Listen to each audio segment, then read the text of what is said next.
Hello friends, कैसे हैं आप सब। स्वागत है आपका यूपीएससी एट होम प्रविशा के यूट्यूब प्लेटफॉर्म पे।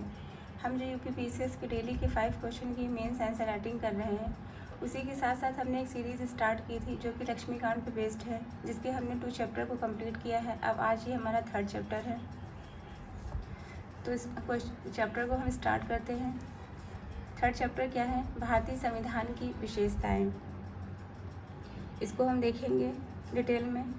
इसका सबसे पहले हम इसका इंट्रो देंगे। इसमें क्या है कि भारतीय संविधान 26 नवंबर 1949 को अंगीकृत हुआ और 26 जनवरी 1950 से लागू हुआ। यह विश्व का सबसे बड़ा लिखित संविधान है और भारत के लोकतांत्रिक, समाजवादी, धर्मनिरपेक्ष व गणतंत्रात्मक चरित्र को परिभाषित करता है। तो सबसे इसका इम्पोर्टेंट जो फैक्ट है वो क्या है कि यह अंगीकृत कब किया गया? 26 नवंबर 1949 को अंगीकृत किया गया। ये फैक्ट आपके प्री के पॉइंट ऑफ व्यू से काफ़ी इम्पोर्टेंट है। सेकंड फैक्ट जो है वो क्या है? 26 जनवरी 1950 को ये लागू किया गया। ये फैक्ट भी आपके प्री के पॉइंट ऑफ व्यू से काफ़ी इम्पोर्टेंट है। यह विश्व का जो भारत का संविधान है वह विश्व का सबसे बड़ा लिखित संविधान है। भारत के लोकतांत्रिक, समाजवादी, धर्मनिरपेक्ष व गणतंत्रात्मक चरित्र को परिभाषित करता है। तो ये हमने इस चैप्टर से रिलेटेड जो इंट्रो था वो हमने देख लिया। अब इसको हम देखेंगे कि भारतीय संविधान की क्या क्या विशेषताएं हैं। उसके अंतर्गत जो फर्स्ट पॉइंट है वो क्या है? लिखित एवं विस्तृत संविधान है। जो सबसे बड़ी इसकी विशेषता है भारत के संविधान की वो यही है कि ये विश्व का सबसे बड़ा लिखित संविधान है। तो इसको हमने स्पष्ट किया है। विश्व का सबसे बड़ा संविधान का मतलब है, इसमें बताया गया है कि लिखित मतलब स्पष्ट और संहिताबद्ध दस्तावेज है। आर्टिकल 395 और इसमें कितनी अनुसूचियाँ बताई गई हैं? 12 इसमें अनुसूचियाँ बताई गई हैं। यह विस्तार कहाँ तक है? प्रशासनिक, न्यायिक, राजनीतिक प्रावधानों को विस्तार से समझाता है। इसके क्या क्या कारण हैं? भारत की विविधता और ब्रिटिश शासन के दौरान बने अधिनियमों जैसे 1935 का अधिनियम का सबसे ज़्यादा प्रभाव इस पर पड़ा। तो इसमें क्या बताएंगे? इसको हम देखेंगे कि इसमें यह क्या है। जो इसका फर्स्ट पॉइंट है वो क्या है? यह विश्व का सबसे बड़ा संविधान है। विश्व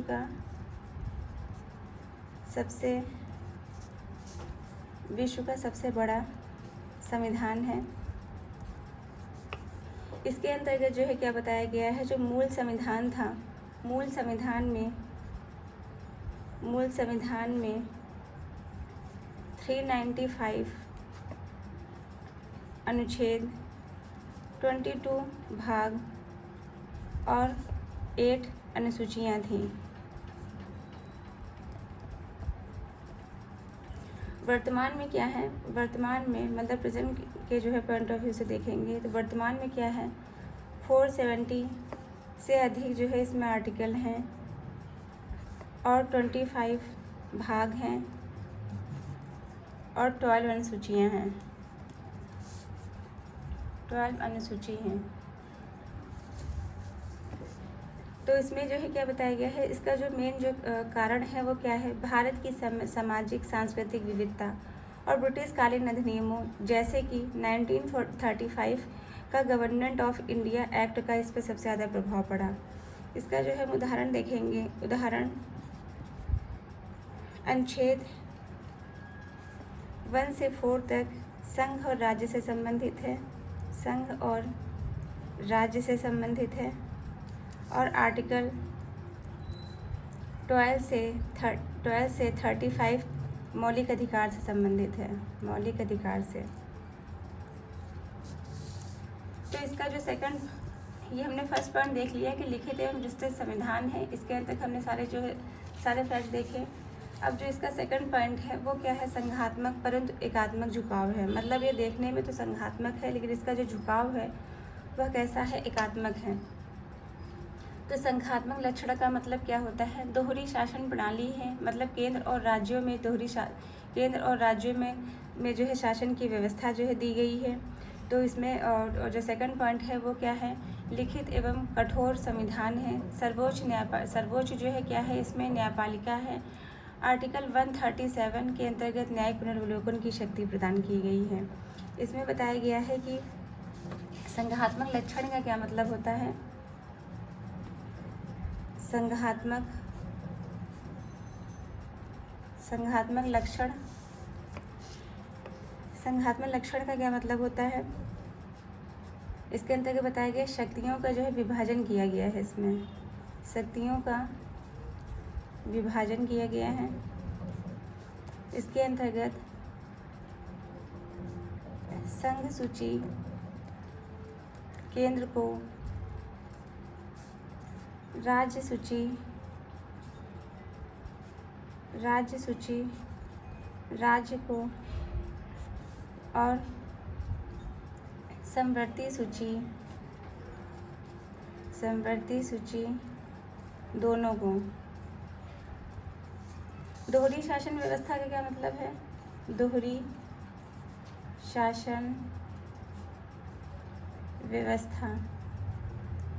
शासन व्यवस्था का मतलब है केंद्र और राज्यों की अलग अलग सरकारें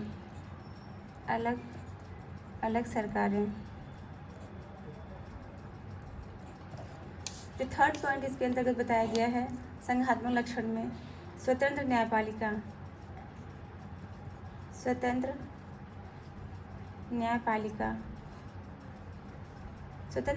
का क्या मतलब है कि संवैधानिक विवादों का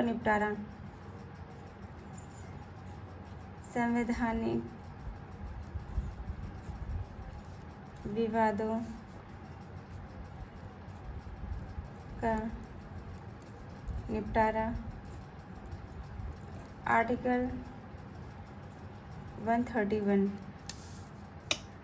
फिर जो इसका जो सेकंड पॉइंट दिया गया है एकात्मक, इसी के अंतर्गत जो सेकंड पॉइंट है एकात्मक लक्षण, इसमें क्या है अखिल भारतीय सेवाएं। एकात्मक लक्षण में बताया गया है अखिल भारतीय सेवाएं। सेकंड पॉइंट है आपातकालीन प्रावधान। अनुच्छेद 352 से 360 में राज्यों के राज्यपालों की नियुक्ति केंद्र के द्वारा। मतलब इसमें बताया गया है जो एकात्मक झुकाव का मतलब है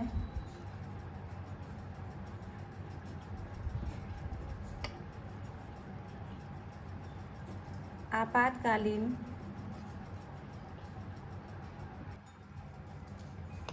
इसमें बताया गया है कि जो आपातकालीन जो शक्तियां हैं,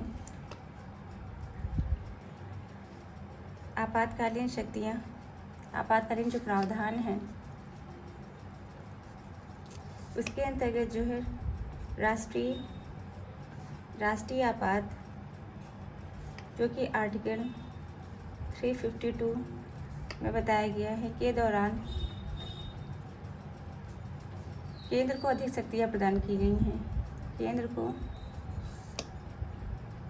जो शक्तियाँ दी गई हैं वो ज़्यादा प्रदान की गई हैं। फिर इसमें क्या बताया गया है राज्यपाल की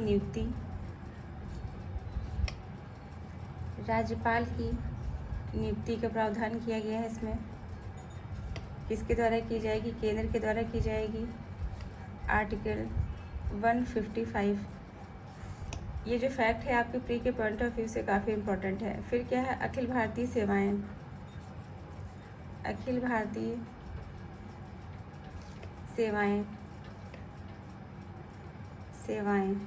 इसमें क्या है IAS IPS जैसी सेवाएं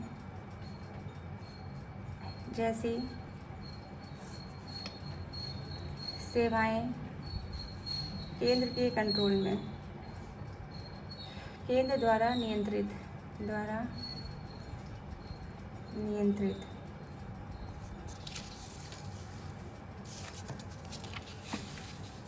फिर इसके अंतर्गत जो थर्ड पॉइंट है वो क्या है,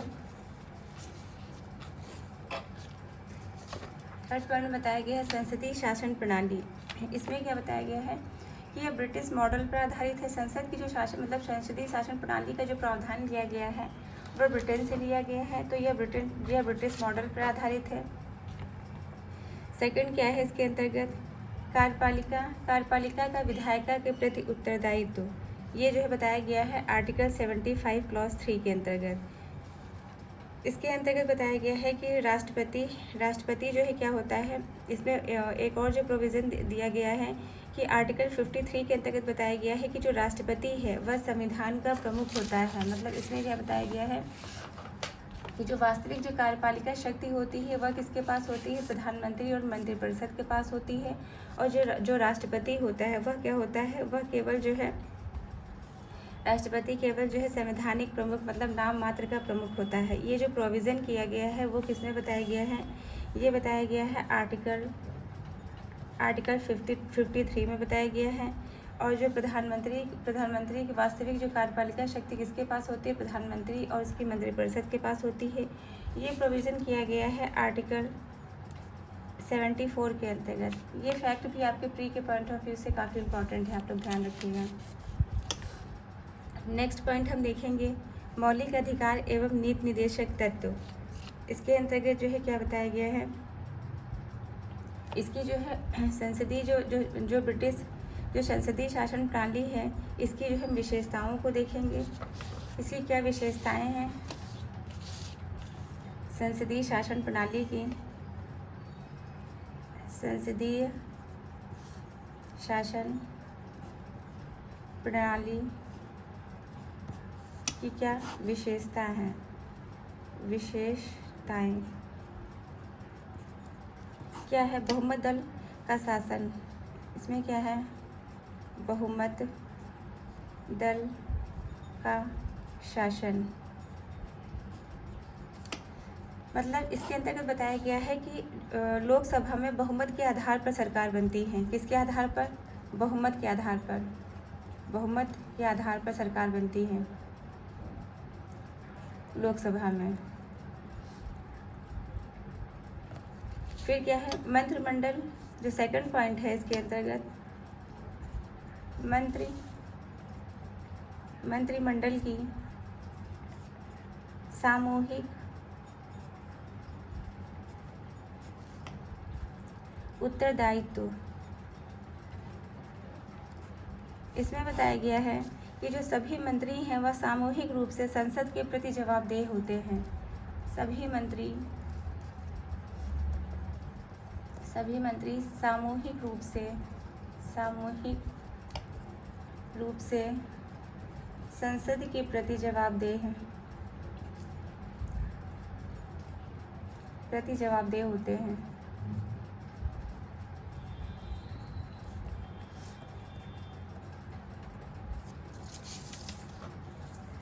फिर क्या है, तो नेक्स्ट पॉइंट था कि मौलिक अधिकार एवं नीति निर्देशक तत्व। इसके अंतर्गत बताया गया है कि मौलिक अधिकार के बारे में जो प्रोविज़न किया गया है वो आर्टिकल 12 से लेकर 35 में किया गया है। इसके अंतर्गत बताया गया है कि ये न्यायालय के द्वारा प्रवर्तनीय होते हैं। समानता, स्वतंत्रता, शोषण के विरुद्ध अधिकार आदि इसके अंतर्गत आते हैं। आर्टिकल जो है आर्टिकल 32 के अंतर्गत न्यायालय के द्वारा प्रवर्तनीय है। इसमें बताया गया है कि मौलिक अधिकार में क्या है, मौलिक अधिकार का जो प्रावधान किया गया है आर्टिकल 12 से लेके 35 में किया गया है। और ये न्यायालय द्वारा प्रवर्तनीय होते हैं। प्रवर्तनीय का मतलब क्या होता है कि न्यायालय के द्वारा ये लागू कराया जा सकते हैं। तो इसका जो है प्रावधान किया गया है आर्टिकल 32 के तहत। इसको जो है संवैधानिक उपचार प्रोवाइड कराया गया है। तहत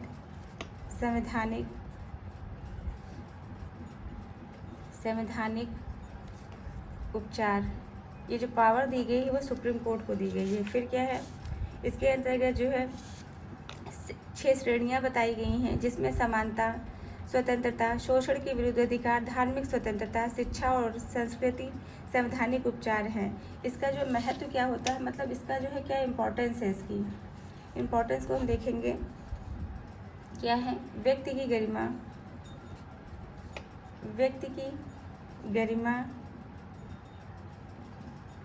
गरिमा और स्वतंत्रता की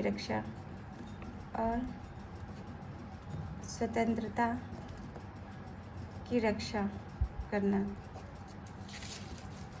सेकंड हम देखेंगे इसमें क्या है, नीति निर्देशक तत्व।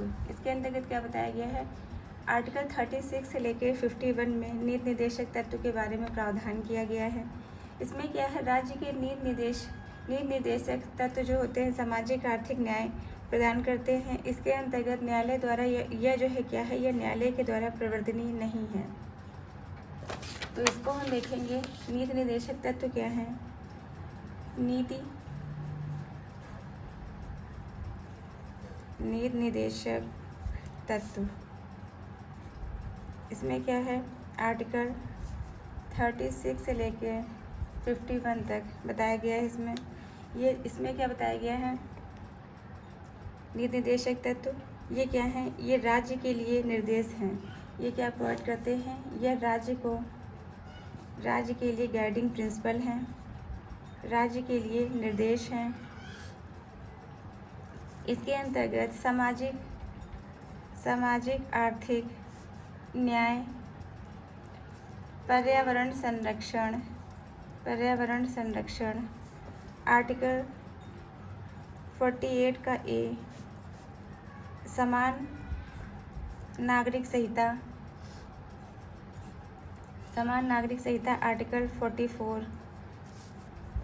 इसके अंदर बताया गया है कि ये जो है, जैसे मौलिक अधिकारों में बताया गया है कि ये न्यायालय के द्वारा प्रवर्तनीय होते हैं। आर्टिकल जो है 32 के तहत ये संवैधानिक उपचार दिया गया है।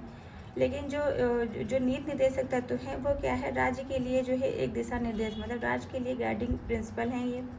इसके अंतर्गत जो है ये क्या है, ये गैर प्रवर्तनीय होते हैं, मतलब इनको जो है इनको लागू नहीं कराया जा सकता। गैर प्रवर्तनीय होते हुए न्यायालय इन्हें जो है चाहे के भी लागू नहीं करा सकता है। न्यायालय जो है इन्हें लागू नहीं करा सकता है, इन्हें लागू नहीं करा सकता है। ये जो प्रोविज़न किया गया है आर्टिकल 36। फिर हम क्या देखेंगे, धर्मनिरपेक्षता को देखेंगे। इसमें क्या है, धर्मनिरपेक्षता, इसे 42वें संविधान संशोधन 1976 द्वारा प्रस्तावना में जोड़ा गया। यह सिद्धांत सभी धर्मों को समान संरक्षण आर्टिकल 25 से लेकर 28 में प्रावधान किया गया है। इसके अंतर्गत क्या बताया गया है कि इसका उल्लेख जो किया गया है प्रस्तावना में, उसका उल्लेख किया गया है, जिसको 42वें संविधान संशोधन 1976 में जोड़ा गया है। ये जो फैक्ट है वो आपके प्री के पॉइंट ऑफ व्यू से काफ़ी इम्पोर्टेंट है।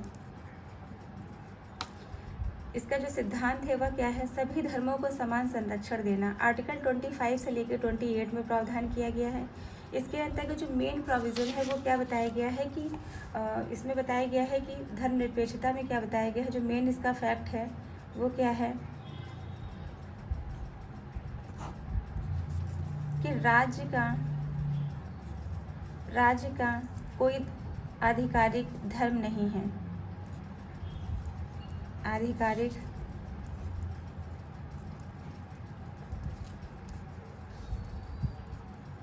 धर्म नहीं है। तो इसका एग्जाम्पल हम देखेंगे, एक केस के माध्यम से इसका हम एग्जाम्पल देखेंगे। शाह बानो केस, मतलब शाह बानो वाद 1985 के मामले में बताया गया था कि धर्मनिरपेक्ष, इसमें जो है क्या, धर्मनिरपेक्षता और मुस्लिम पर्सनल लॉ पर बहस हुई थी। धर्मनिरपेक्षता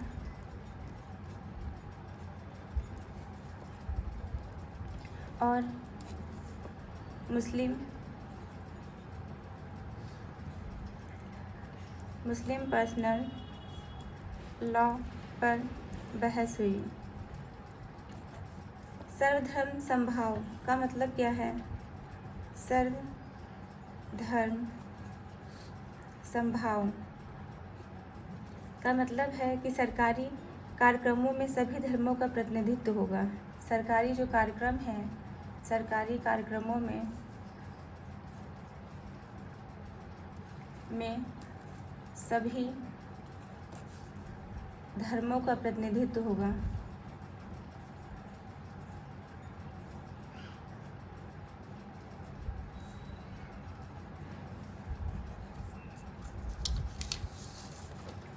फिर इसका जो सेकंड पॉइंट है वो क्या है, लचीला और कठोर संविधान।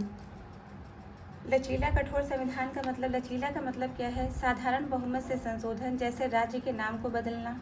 कठोर का मतलब है विशेष बहुमत, मतलब 2/3 सदस्य प्लस राज्यों की स्वीकृति, जैसे कि राष्ट्रपति का चुनाव। इसका उदाहरण हम देखेंगे अनुच्छेद 368 में संशोधन प्रक्रिया के माध्यम से। इसमें क्या बताया गया है? इसमें क्या बताया गया है? जो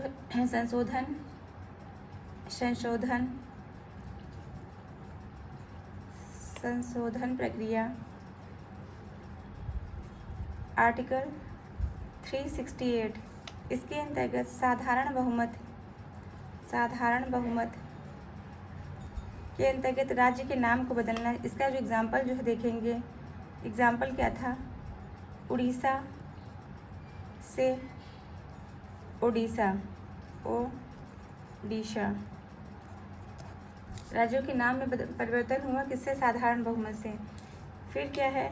विशेष बहुमत, इसके अंतर्गत संसद के दोनों सदनों के 2/3 सदस्यों की सहमति। इसको जो है जैसे कि मौलिक अधिकार के में देखेंगे। फिर क्या है? विशेष बहुमत प्लस राज्यों की स्वीकृति। इसके अंतर्गत संघीय ढांचों से जुड़े प्रावधान, जैसे राष्ट्रपति का चुनाव।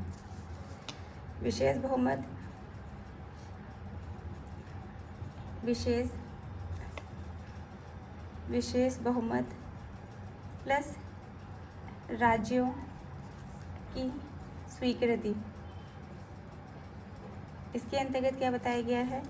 इसका जो एग्जाम्पल हम देखेंगे वह क्या है? राष्ट्रपति चुनाव के माध्यम से। इसका हम उदाहरण देख सकते हैं 42वां संविधान संशोधन 1976। समाजवादी, ये फैक्ट आपके प्री के पॉइंट ऑफ व्यू से काफ़ी इम्पोर्टेंट है, बहुत बार पूछा गया है। समाजवादी और धर्मनिरपेक्ष शब्द जोड़े गए हैं, निरपेक्ष शब्द जोड़े गए। फिर क्या है? 42वें संवैधानिक संशोधन को जो है मिनी कॉन्स्टिट्यूशन भी के रूप में भी जानते हैं। ये भी फैक्ट आपके प्री के पॉइंट ऑफ व्यू से काफ़ी इम्पोर्टेंट है। संशोधन 1978 आपातकालीन प्रावधान में संशोधन किया गया। फिर क्या है? एकल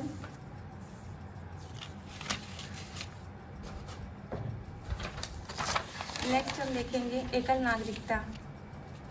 इसके अंतर्गत क्या बताया गया है? एकल नागरिकता में क्या है?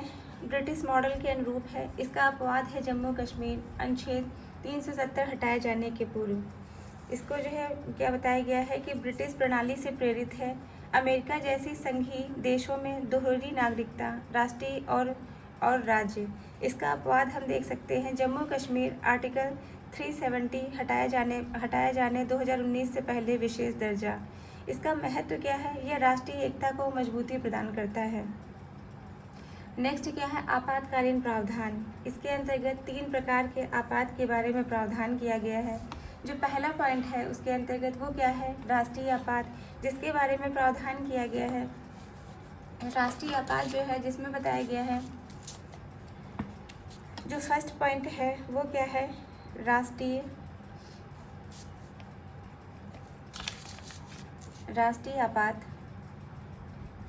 आपात आर्टिकल 352। इसमें क्या है? युद्ध, बाह्य आक्रमण या सशस्त्र विद्रोह के कारण। सेकंड क्या है? राज्य आपात आर्टिकल 356। इसके अंतर्गत राज्य में संवैधानिक तंत्र विफल होने पर राष्ट्रपति शासन, मतलब राज्यों का जब संवैधानिक तंत्र विफल हो जाता है तो वहाँ पे क्या लगाया जाता है? राष्ट्रपति शासन। थर्ड क्या है? वित्तीय आपात वित्तीय आपात, इसमें क्या है आर्टिकल 360, इसके अंतर्गत देश की वित्तीय स्थिरता खतरे में होने पर वित्तीय स्थिरता खतरे में होने पर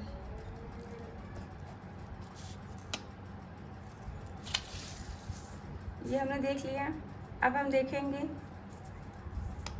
इसका जो है भारतीय संविधान के अनूठे लक्षण, इसमें क्या है, इसमें हम इसकी विशेषताओं को देखेंगे और विशेषता उसका विवरण देंगे। सबसे पहला पॉइंट क्या है, समाजवाद। समाजवाद में जो है क्या बताया गया है कि इसमें जो है समाजवाद का उल्लेख जो किया गया है वो हमारी जो है संविधान की प्रस्तावना में किया गया है। समाजवादी शब्द को 42वें संविधान संशोधन के द्वारा जोड़ा गया है। इसका जो उद्देश्य क्या है, इसका उद्देश्य है आर्थिक असमानता को कम करना। जैसे जो इसका एग्जाम्पल हम देख सकते हैं भूमि सुधार और मनरेगा के माध्यम से। सेकंड पॉइंट क्या है, मौलिक कर्तव्य। इसके अंतर्गत अनुच्छेद 51 का ए जोड़ा गया है और इसमें 42वें संविधान संशोधन 1976 के तहत जो है 11 मौलिक कर्तव्य के बारे में प्रावधान किया गया है। कर्तव्यों की जो सूची दी गई है उसमें क्या है, राष्ट्र ध्वज का सम्मान करना और प्राकृतिक पर्यावरण की रक्षा करना। थर्ड जो पॉइंट है वो क्या है, सार्वभौम वयस्क मताधिकार। इसके अंतर्गत 18 वर्ष से अधिक आयु के सभी नागरिकों को मतदान का अधिकार प्रोवाइड किया जाएगा। ये जो प्रावधान किया गया है वो 61वें संविधान संशोधन किसके अंतर्गत किया गया है, 61वें संविधान संशोधन के अंतर्गत किया गया है। ये फैक्ट जो है आपके प्री के पॉइंट ऑफ व्यू से काफ़ी इम्पोर्टेंट है। फिर क्या है, स्वतंत्र न्यायपालिका। इसके अंतर्गत न्यायाधीशों की नियुक्ति पदच्युत में कार्यपालिका का सीमित हस्तक्षेप होगा।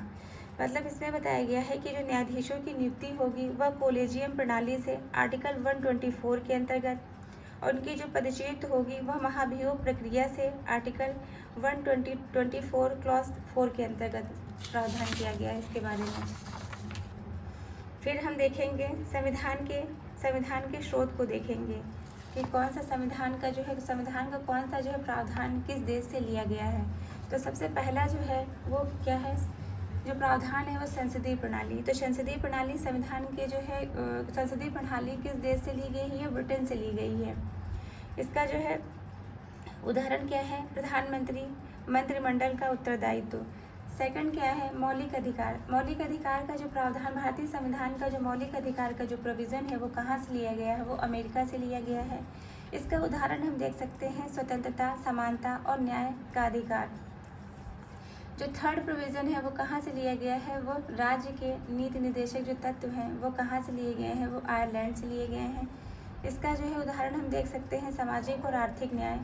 फोर्थ प्रोविज़न जो है वो संघीय ढांचा, वो कहाँ से लिया गया है, वो कनाडा से लिया गया है। शक्तियों का केंद्र के पक्ष में विभाजन।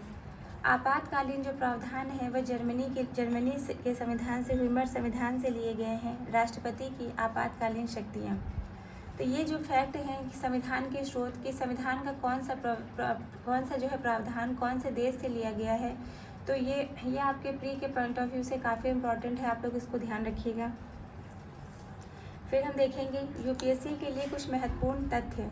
इसमें क्या है, प्रस्तावना में जैसे संविधान का परिचय, संविधान की प्रकृति कैसी है, इसमें क्या है, कठोरता और लचीलापन बताया गया है। भारत एक संप्रभु समाजवादी धर्मनिरपेक्ष लोकतांत्रिक गणराज्य है।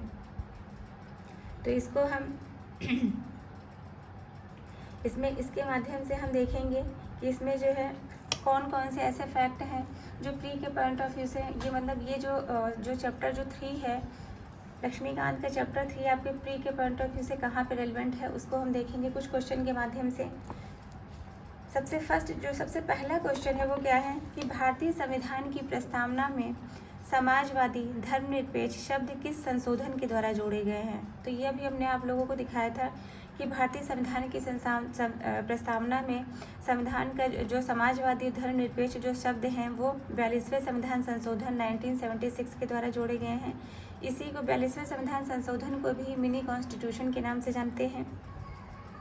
जो सेकंड क्वेश्चन है वो क्या है, निम्नलिखित में से कौन सा निम्नलिखित में से कौन सा भारतीय संविधान का एकात्मक लक्षण नहीं है? इसके अंतर्गत जो है क्या बताया गया है,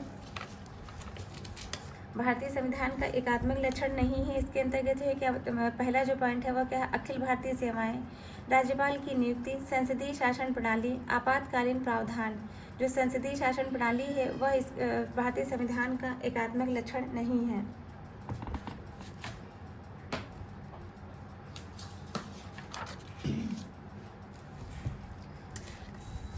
जो थर्ड क्वेश्चन में क्या पूछा गया है, मौलिक कर्तव्यों के संविधान के किस अनुच्छेद में शामिल किया गया है? मौलिक कर्तव्य जो है,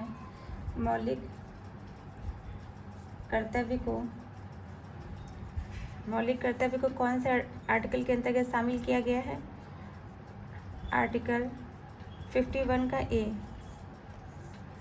फिर जो फोर्थ क्वेश्चन है उसमें क्या पूछा गया है कि भारतीय संविधान में राज्य के नीति निर्देशक तत्व किस देश से प्रेरित है? अभी हमने इसके पहले देखा था, राज्य के नीति निर्देशक जो तत्व हैं वह किस देश से प्रेरित है? वह आयरलैंड से हैं, आयरलैंड। फिर क्या है, जो फिफ्थ क्वेश्चन है, संविधान के किस भाग में मौलिक अधिकार का उल्लेख किया गया है? मौलिक अधिकार का उल्लेख किस भाग में किया गया है? भाग 3 में। भाग 3 के अंतर्गत जो है मौलिक अधिकारों का उल्लेख किया गया है। भारतीय संविधान में एकल नागरिकता का प्रावधान अमेरिका संविधान से लिया गया है।